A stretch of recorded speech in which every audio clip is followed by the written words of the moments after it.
Olá, nono ano! Iremos agora iniciar o nosso segundo bimestre com uma atividade bem mamão com açúcar, né? Então vamos lá, pessoal, só pra gente desenferrujar um pouquinho. Olha só, temos aqui uma tirinha, né, do Armandinho conversando com o pai dele, né? Aqui, eu espero que vocês já tenham lido, né? Mas se depararam que o pai do Armandinho tá pronto a dar uns pegas nele, né? Porque ele chegou em casa todo sujaço. Número 1.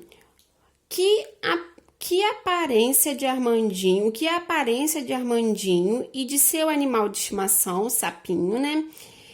Indica sobre o menino, o que o menino fazia, justifique. Então, pessoal, a gente não sabe exatamente o que é que o Armandinho estava fazendo, mas podemos deduzir, né, que coisa muitíssimo boa não era, porque o menino tem lama até no cabelo, né? Sinal de que ele estava lidando com lama, pelo menos. Era alguma travessura que envolvia muita sujeira, né? Muita lama. Número 2. O que é a figura do pai, essa canelona grandona aqui, né?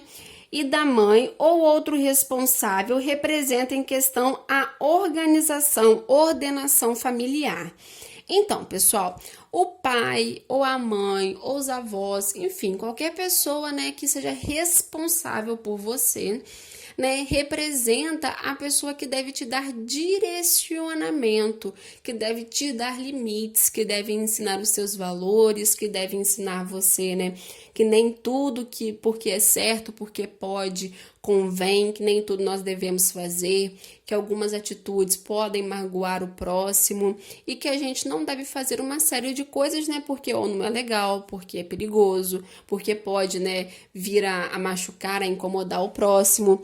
Então, pessoal, nossa família é a pessoa responsável por passar pra gente esse tipo de ensinamento. Vamos lá. Número 3. A fala do pai no primeiro quadrinho. Eita, gatinho fica. Sobre a necessidade de impor limites nos leva a crer que algo aconteceu. Você concorda com isso? Explique. Então, pessoal, pelas falas aqui, né, do pai do Armandinho, né, que desculpe, mas preciso colocar limites, né? A gente consegue perceber que dá a entender que o pai está prestes a colocá-lo de castigo, né?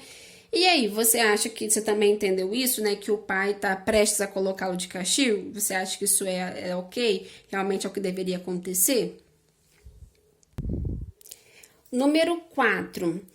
Explique a relação que Armandinho faz em sua fala no segundo quadrinho, citando provavelmente uma fala do pai entre aprender a lidar com as frustrações, respeitar regras, respeitar os outros. Qual a relação há entre esses elementos? Então, pessoal, as regras elas existem, né? Porque muitas das vezes pode ser que a nossa vontade venha incomodar o outro.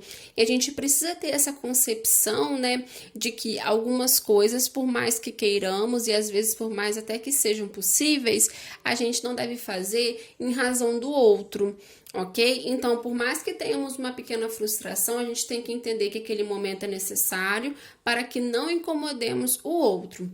Por exemplo, vamos supor que você está com insônia, né? Já é, sei lá, 2 horas da manhã, você tá com muita insônia e você tá assistindo um filme na sua casa, né?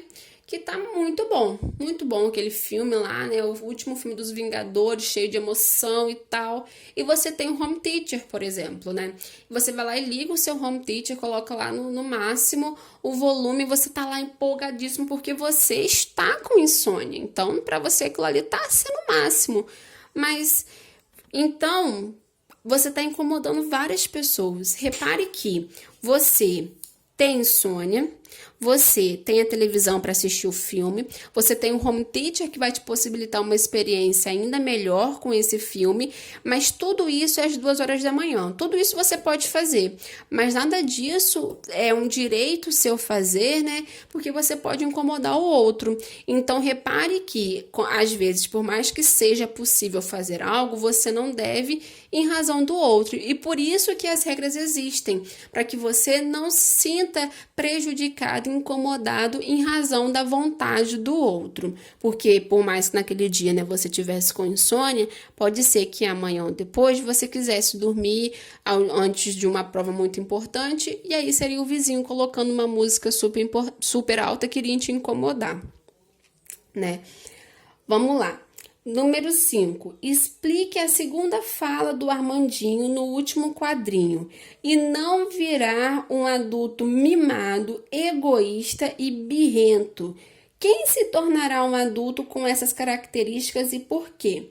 Então, pessoal, é muito difícil a gente pegar e falar que se você fizer X coisa, você vai se tornar X coisa. Isso é muito complicado, mas a gente pode compreender que a partir do momento em que você acha que só a sua vontade é importante, que a sua vontade tem que prevalecer e não sabe respeitar o outro, o espaço do outro, as chances de você, no caso, se frustrar, ser uma pessoa que tem dificuldade de viver em sociedade são muito altas e, consequentemente, se tornar uma pessoa desagradável que não vai ter muitos amigos ou pessoas que gostem de você.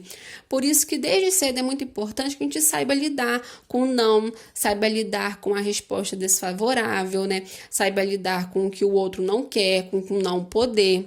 Claro que não o tempo todo, mas em alguns momentos é sim muito importante que a gente tenha maturidade para lidar com isso. Número 6. Segundo o seu ponto de vista, qual é a importância das regras e limites dentro do convívio familiar? Então, o convívio familiar, no caso, isso é ainda mais importante, porque uma coisa são pessoas, né, que você convive um pouco, outra coisa são as pessoas de dentro da sua casa que você convive o tempo inteiro, ainda mais nesse período de quarentena, né? Então, essas regras são importantes para que o convívio, que já é algo que é um pouco difícil, se torne pelo menos um pouco mais fácil, mais favorável, né, mais tranquilo e um pouco mais agradável. Então, pessoal, por hoje foi só, bem tranquilinho mesmo, só para a gente dar uma aquecida e entrar com tudo no segundo bimestre. Espero que vocês não tenham tido dúvidas e se tiverem é só fazerem contato. Beijão!